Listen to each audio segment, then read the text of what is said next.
Delimitation అంశంలో కేంద్రంపై విమర్శలు గుప్పించిన సీఎం రేవంత్ రెడ్డి ఈ విషయాన్ని తెలంగాణ బీజేపీ నేతలు పట్టించుకోవడం లేదన్నారు. ఈ ప్రక్రియ ఇలాగే కొనసాగితే టీబీజేపీ నేతలకు ఢిల్లీలో అసలు విలువే ఉండదంటూ ఆరోపించారు. కిషన్ రెడ్డి అండ్ బండి సంజయ్లు ఈ విషయం గుర్తుపెట్టుకోవాలన్నారు. మరోవైపు డీలిమిటేషన్పై సీఎంకి అవగాహన లేదంటున్నారు బీజేపీ నేతలు. డీలిమిటేషన్ అంశంలో బీజేపీని టార్గెట్ చేసిన సీఎం రేవంత్ రెడ్డి క్రమంలో తెలంగాణ బీజేపీ నేతలపై తనదైన శైలిలో విమర్శలు గుప్పించారు. ఇప్పటి వరకు బీజేపీ అధ్యక్ష పదవికి ఒక్క మహిళనైనా ఎంపిక చేశారా అని ప్రశ్నించారు. బీజేపీకి మహిళను అధ్యక్షురాలిగా నియమించుకున్న తర్వాత బండి సంజయ్ మాట్లాడాలన్నారు. బండి సంజయ్ వ్యాఖ్యలు దక్షిణాది రాష్ట్రాల్లోని ఎస్సీ ఎస్టీ మహిళలకు వ్యతిరేకమన్నారు.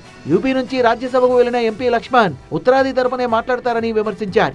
50% ప్రాతిపదికనే నియోజకవర్గాల పునర్విభజన జరిగితే తెలంగాణ నుంచి కేంద్ర మంత్రులుగా ఉన్న బండి సంజయ్, కిషన్ రెడ్డికి ఢిల్లీలో ఎలాంటి విలువ ఉండదని ఇప్పుడు మోదీ ఇంటి ముందు ఇద్దరు బంట్రోతులుగా నిలబడాల్సి వస్తుందన్నారు.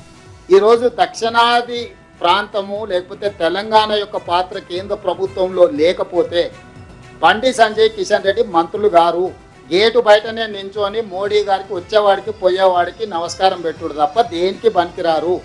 బంట్రోతులుగా మారాల్సి వస్తుంది కేంద్ర మంత్రులుగా ఉన్న వీళ్ళు. రేవంత్ వ్యాఖ్యలకు కౌంటర్ ఇచ్చిన బీజేపీ నేతలు ఆదివాసీ మహిళను రాష్ట్రపతిని చేసింది బీజేపీనే అన్నారు. 50 ఏళ్ల కాంగ్రెస్ పాలనలో మహిళలకు ప్రాధాన్యం లేదని సీఎం రేవంత్ పసలేని వాదనలు చేస్తున్నారని, మహిళా రిజర్వేషన్ బిల్లు అడ్డుకోవాలని చూస్తున్నారని ఆరోపించారు. ఇవాళ ఆదివాసీ మహిళను రాష్ట్రపతి చేసింది భారతీయ జనతా పార్టీ.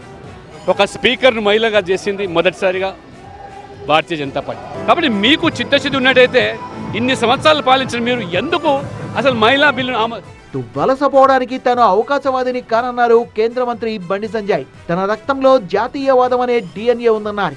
మీరు పార్టీలో మార్పు గురించి మీరు మాట్లాడారు. నా డిఎన్ఏ ఉన్నది జాతీయవాదం, నా రక్తం జాతీయవాదం, నా సిద్ధాంతం జాతీయవాదం, నా ఆలోచన జాతీయవాదం. ఇలా మీది వలస రాజకీయం, వెన్నుపొట్ట రాజకీయం, ఇది పార్టీలు మారే రాజకీయం, ఇది అర్థం పడతని విమర్శలు చేసే రాజకీయం ఇది. మొత్తానికి డీలిమిటేషన్ వ్యవహారం CM Revanth versus Telangana BJP లీడర్లు అన్నట్టుగా మారిపోయింది.